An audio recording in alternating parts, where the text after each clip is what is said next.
When James Naismith invented basketball, it wasn't about points, it was about purpose. The game was designed to connect people across cultures, to build community and character. And for the first time in a generation, that purpose is surging back to life. Today, women's basketball is inspiring spontaneous global loyalty. Fans from Chile, Italy, and Norway aren't just watching from afar. If you're here for the real story and not the filtered version, subscribe. And if you're sticking around for the next meltdown, you better definitely subscribe. They're flying in, bringing flags, buying tickets, and chanting in stadiums they've only seen on screens. The emotion is raw and real. But behind all that love for the game lies an astonishing truth. They can't even buy a jersey. This isn't just a glitch. It's a glaring signal that the WNBA structure is unprepared for global success.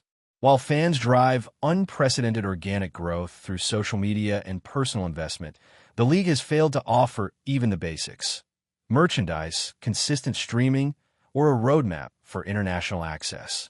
These aren't luxury requests. They're the bare minimum for a fan base that's already arrived.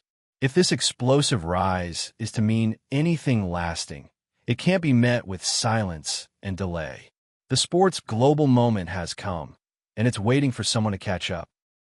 The WNBA is going global, fast. But while fans are crossing oceans to get to games, they can't even order a jersey online without jumping through hoops. The demand is off the charts, especially for names like Caitlin Clark. Her rise has set the league on fire. Yet when it comes to international distribution, fans are left refreshing empty carts.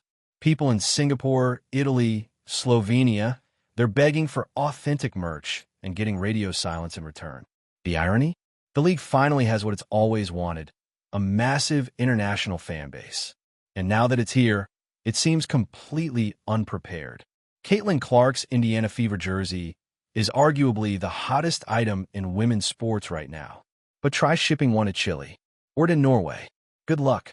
Fans are going viral on social media, just trying to get their hands on something official. It's become a running joke that bootlegs are easier to access than the real thing. For a league that should be doubling down on this cultural explosion, every delay is a missed opportunity. Clark's popularity isn't just hype, it's quantifiable. Record-breaking attendance, spiking viewership numbers, viral clips almost daily. Her presence is driving the kind of engagement women's basketball has never seen. And the fans? They're not passive. They're flying in from every corner of the globe. A Fever post asking people where they're watching from turned into a global map of loyalty. Hundreds of replies, from Tokyo to Buenos Aires, filled with fans cheering, crying, and begging for more access. One comment from a teen in Greece read, "We don't even have the games on TV here. I stay up all night, streaming low-res clips, just to feel part of it." This is the reality for thousands. They're committed, emotional, and fully locked in, but the league's infrastructure hasn't caught up. And Clark, caught in the center of it, can only do so much. The spectacle isn't just in the numbers. It's physical. At Fever games, international fans are showing up with flags, signs in different languages, and homemade merch because nothing official is available. One group from Slovenia reportedly coordinated vacation time around the Fever's home schedule. Others have been spotted flying 15 hours just to sit in the nosebleeds. This level of dedication is not normal. It's rare. And it's priceless. But again, the system fails them. Tickets are hard to secure, broadcasts are geo-blocked, and even the team shops aren't equipped to serve these superfans. The global fandom exists. It's loud, it's real, but the league seems stunned by it instead of it. Clark has been gracious and vocal about the wave of attention. In interviews, she often acknowledges the international support, thanking fans and emphasizing how surreal the reach has become. She knows this isn't just about her. It's about something much bigger. She's part of a movement that's pushing women's basketball into places it's never been. But even as she keeps rising, the infrastructure behind her feels stuck in the past. She can't fix shipping logistics. She can't single-handedly expand broadcast deals. And she definitely can't keep the momentum alive without support from the very league that benefits from her popularity. The spotlight's on, and everyone sees the There's a strange sense of sadness bubbling beneath all this success. Fans are doing everything right. They're tuning in, showing up, and buying in. But they're not getting anything back. It's especially frustrating because this moment is historic. Women's basketball has never had this kind of global reach, and it may not get another shot if it slips away. For many international fans, it feels like loving something that doesn't even know you exist. They're translating tweets, watching games on sketchy streams, and still can't get a Caitlin Clark tee without going through a reseller. It's demoralizing. The sport has never meant more to them, and yet they remain shut out. While the fan base explodes, there's still the brutal reality Clark faces on the court. She's taken hits, both physical and metaphorical. Every game brings new scrutiny. The league's rising tension is mirrored in the way she's targeted. Hard fouls, non-stop debate, and constant pressure. It's a lot for any athlete, let alone someone shouldering a global movement. And yet, despite the blows, Clark continues to perform. Her resilience becomes a symbol not just of athletic toughness, but of hope for the fans who see themselves in her, for the sport that's on the brink of something massive. But even symbols need support, and she's getting very little from those in charge. Clark's popularity has also boosted the profiles of her teammates and rivals. Sophie Cunningham, for instance, is gaining a whole new wave of fans, many of whom first heard her name in the same sentence as Clark. The fandom is expanding beyond a single player. It's spreading across the league. But just like with Clark, fans eager to support these athletes run into the same walls. Merchandise? Limited. International access? Patchy. Communication? Almost non-existent. Even with two rising stars front and center, the system still isn't functional enough to capitalize on the surge. It's like having lightning in a bottle and no idea what to do with it. WNBA Commissioner Kathy Engelbert has acknowledged the growth. She's made public comments celebrating record viewership and increased ticket sales. But those words haven't been backed by decisive action. Fans don't want corporate speak, they want results. They want to see investment in infrastructure, international distribution, and a real plan for sustaining this moment. So far, that hasn't happened. The league is still bogged down by bureaucracy and logistics failures. Merchandise shortages continue. Global streaming options are still limited.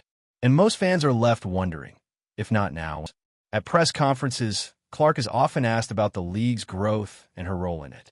She usually responds with humility, shifting credit to her teammates and coaches. But it's clear she knows what's at stake. The WNBA has never been more visible. The game has never meant more. And yet, the groundwork for lasting change is still missing. Clark can only carry so much of this on her shoulders. The momentum she's helped create won't last forever if the league doesn't build around it. This isn't just about marketing. It's about respecting the fans who are literally traveling across the world to be part of this. In the end, this is about more than jerseys or broadcasts. It's about a moment that feels too important to waste. The love is already there. The fans are already showing up. The players are already performing. What's missing is a league that's prepared to meet the moment. If the WNBA wants to become a truly global force, it has to act now. Fix the merchandise problem. Expand international access. Resolve labor disputes before they derail everything. This isn't just a spike in popularity. It's a cultural shift, one that could define the next decade of sports. But only if the league meets fans halfway.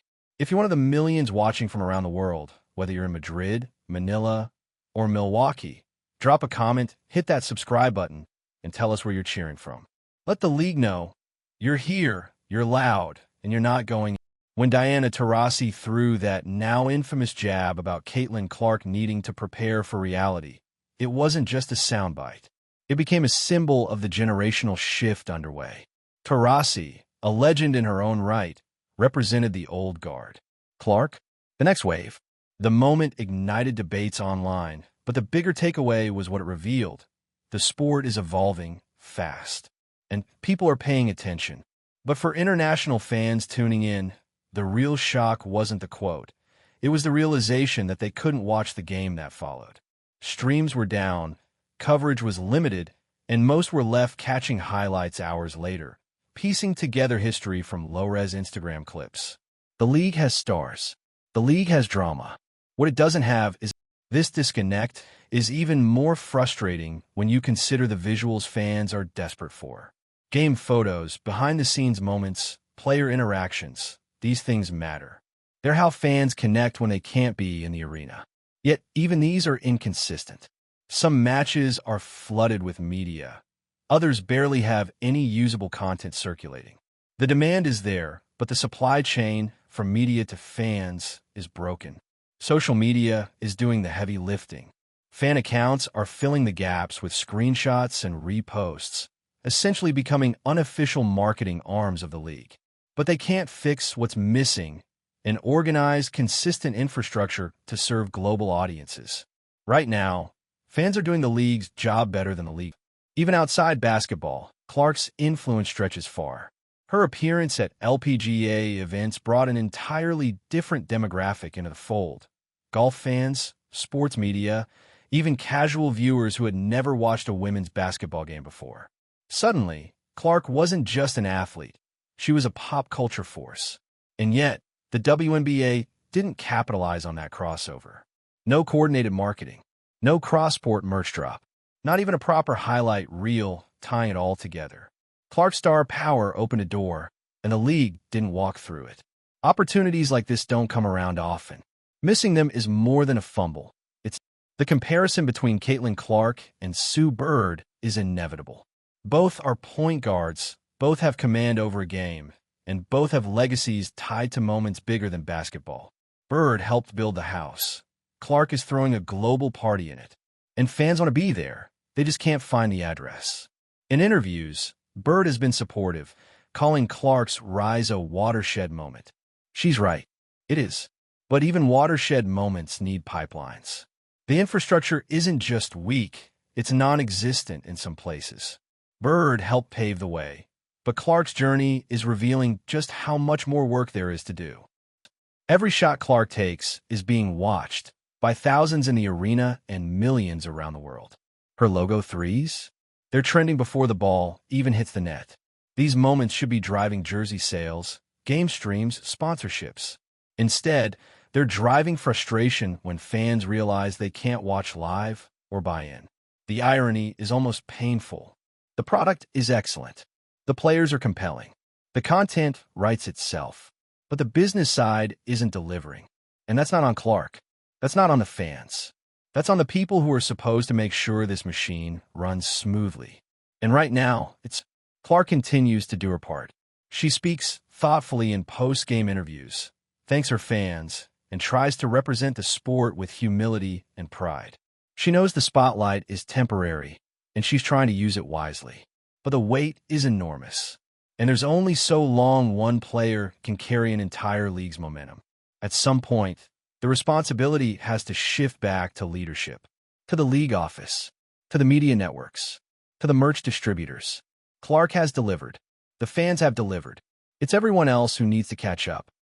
Then there's the constant threat that looms over any player at this level: injury. One misstep, one awkward landing, and everything could shift. Clark's already had scares, moments where she went down, the crowd held its breath, and the world stopped scrolling. If something were to happen, it wouldn't just be a loss for the Fever. It'd be a gut punch to the global growth the league is experiencing. That's why the urgency matters. You don't wait to build infrastructure until after the golden goose stops laying. You build it while the momentum is still hot. Clark isn't invincible. No athlete is. And the league can't afford to gamble the future on one person staying healthy forever. The league's physicality has also come under fire. Clark has taken hits, some hard enough to spark national conversation. It's become symbolic of the friction between eras, between rising popularity and traditional toughness. But from a global perspective, it looks confusing. New fans don't understand why star players are being slammed to the floor while refs swallow the whistle. It raises questions about priorities. If the league wants to protect its most marketable stars, it has to start acting like it. That means enforcing fouls. That means clearer officiating. And yes, that means realizing that every moment Clark is on the floor, she's not just playing a game. She's carrying the future of the And still, despite all the record-breaking headlines, there's a heavy undercurrent of disappointment. Not from the players, not from the fans, but in the missed chances, the half measures, the lazy execution. People are tuning in, flying in, buying in, only to find the door locked. It's disheartening. The sad truth is this: global fans are more prepared for this era than the league is. They're more passionate, more organized, more invested. And the longer they're ignored, the more this moment risks slipping into what could have been. Kathy Engelbert has stood beside Clark at events, shared the stage, posed for photos. But what fans need isn't photo ops, it's functional change. It's streamlined merchandise. It's reliable streams. It's knowing that when they show up, the league is ready to meet them there. This isn't about perfection. It's about trying. Fans aren't asking for miracles. They're asking for access. And right now, even that seems out of reach. The WNBA has been gifted a moment of unprecedented growth. Whether it lasts depends entirely on what they do next. Scroll through any fan account or trending hashtag, and the same images keep popping up. Caitlin Clark mid-shot, in full stride, or yelling to her teammates. These aren't just photos. They're moments, symbols, proof that fans were there, part of the phenomenon. But getting high-quality match photos, especially from international outlets, remains a challenge. Fans are reposting blurry screenshots from U.S. broadcasts because there's nothing else. For a sport trying to go global, this level of media scarcity is baffling. Matchday visuals should be everywhere, on feeds, in news cycles, on merch. Instead, they're drip-fed and inconsistent. The players are putting on a show. The world wants to see it. So why is it so hard? Clark's connection with teammates like Lexi Hull is also part of what fans are latching onto. The chemistry, the celebration moments, the bench reactions, they're relatable, authentic. That dynamic draws people in. But when international fans search for content featuring these players, they hit the same wall. Barely any media coverage, few interviews, and limited behind-the-scenes access. Lexi Hull is becoming a fan favorite, but even she gets lost in the fog of poor visibility. The problem isn't that the league lacks stars, it's that they're not being amplified. Clark and Hull could be the face of the Fever for years to come, but fans can't connect if the content pipeline keeps failing. And then there are the crossover moments that the WNBA lets fall through the cracks. Caitlin Clark with Nelly Korda? That should have been a headline event, not a quiet side note. Two generational talents from different sports meeting is marketing gold. Instead, fans found out through grainy reposts and TikTok speculation. The global audience is interested in these intersections. They want to see their favorite stars branching out. They want to feel like this moment in women's sports is interconnected, and they're proving they'll show up if only someone would invite them properly. Clark's connection to Sophie Cunningham is another underleveraged angle. The two have developed on-court moments that fans are dissecting in detail: collaborations, tensions, game day interactions. These storylines drive engagement. They humanize the sport. They build long-term loyalty. But the league's official coverage doesn't follow up.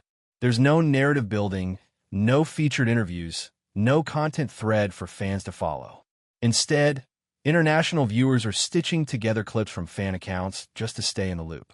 The emotional investment is there, it just has nowhere to land. Caitlin Clark, Sophie Cunningham, and Lexi Hull. The trio of Clark, Cunningham, and Hull recently appeared together in casual media. Off-court interactions that felt real and unscripted. Fans lit up. These aren't just athletes anymore. They're cultural figures. Friends. People you root for because you feel like you know them. That's how fandom works, through familiarity. This kind of chemistry is media gold. But again, it wasn't pushed through any official channels. No rollout. No exclusive interviews. No extended features. Just scraps from social media. The league is sitting on a gold mine of human interest, and instead of digging in, it's ignoring this. Clark, as always, continues to say the right things. She praises her teammates. She deflects attention. She focuses on the game. But it's also clear she understands what's happening around her. In interviews, there's a weight behind her words, a subtle nod to the responsibility she's carrying. She's not just representing the fever. She's representing every girl watching from across the world who wants to be seen, heard, and taken seriously in sports. And that's why fans are so upset when they can't even stream a game or buy a jersey. It's not about clothing. It's about connection. When Clark finally faced off against Io Wilson, it felt like a generational handoff in real time. The MVP versus the rookie phenom. A clash of eras and styles. And the game delivered. But again, the international broadcast was limited. Replays were geo-blocked. Fans in Brazil, Germany, and the Philippines couldn't watch unless they used VPNs. This is not how you grow a global product. These marquee matchups should be events, accessible and celebrated everywhere. Wilson and Clark brought the performance. The league brought blackout restrictions. And what about the rivalry that fans have been waiting for? Clark versus Paige Buchers. It's the kind of storyline that sells out arenas. College made it legendary. The pros could make it iconic. But right now, there's no strategy in place to promote it globally. No documentary-style content. No dual interviews. No shared merchandise drop. These players are driving the narrative. The league should be scripting the next chapter. Instead, it's silent while fans do the heavy lifting with edits and fan fiction. The passion is real. The vision is lacking. Sue Bird once said that women's basketball has always had to work twice as hard for half the recognition. And yet, what Clark is doing is flipping that script. For once, the spotlight is automatic. The media is watching. The numbers are there. And Bird, like many before her, knows that this window won't stay open forever. But windows close if no one builds around them. Right now, Clark is the open door to the next era. Bird sees it. Fans see it. And yet, the people with the actual resources seem to be dragging their feet. It's the kind of moment that future documentaries will either celebrate or mourn as a... That's the quiet heartbreak sitting under every fan's post, every tweet asking for help finding a stream, every comment begging for jerseys to be restocked. It's the sadness of being ready for something, loving something, and still being kept on the outside. The frustration of knowing your loyalty is real, but not being treated like it matters. The WNBA doesn't need to manufacture demand. It already exists. In Chile, in Iceland, in South Korea. But demand without supply is just disappointment. This moment could be magic, or it could be wasted. So if you've been waiting for someone to say it plainly, here it is. Fans want to buy in. They want to feel seen. They want to watch, wear, and celebrate women's basketball. But they can't do it alone. If you're one of those fans, tell your story. Share where you're from. Tell us what game made you fall in love with the sport. Drop a comment. Hit the like. Subscribe. Because the more voices they hear, the harder it gets to ignore the movement that's already here.